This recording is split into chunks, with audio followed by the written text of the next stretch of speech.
మల్లెల పువ్వుగా మారంగా మరి నిప్పుల భాండాన్ని రెప్పతో మింగేసి ముక్కంటి వైనావు చిత్రంగా నాకు సర్పాలని ఆభరణాలై ఆడటి ఓ లింగా కోటి దేవుళ్ళకు రూపం నీవు సోమనారలింగా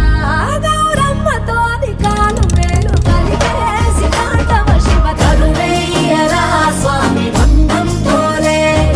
చిన్నయ్యరా స్వామి బంబం పోలే తరువేయరా స్వామి బంధం పోలే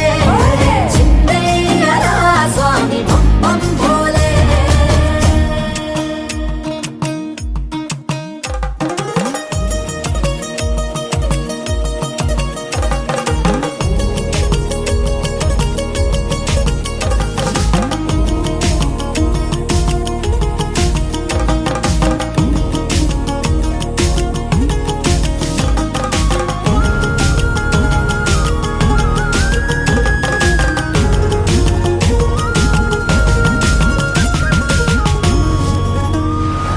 చలివెండి కొండల్లో స్ఫటిక జ్యోతిర్లింగ నిలిచావు కేదారనాథంగా అరుణాచలమూలోన తెరముగా నెలవుండి కరుణించుతుంటావు సల్లంగా కాశీ విశ్వరూప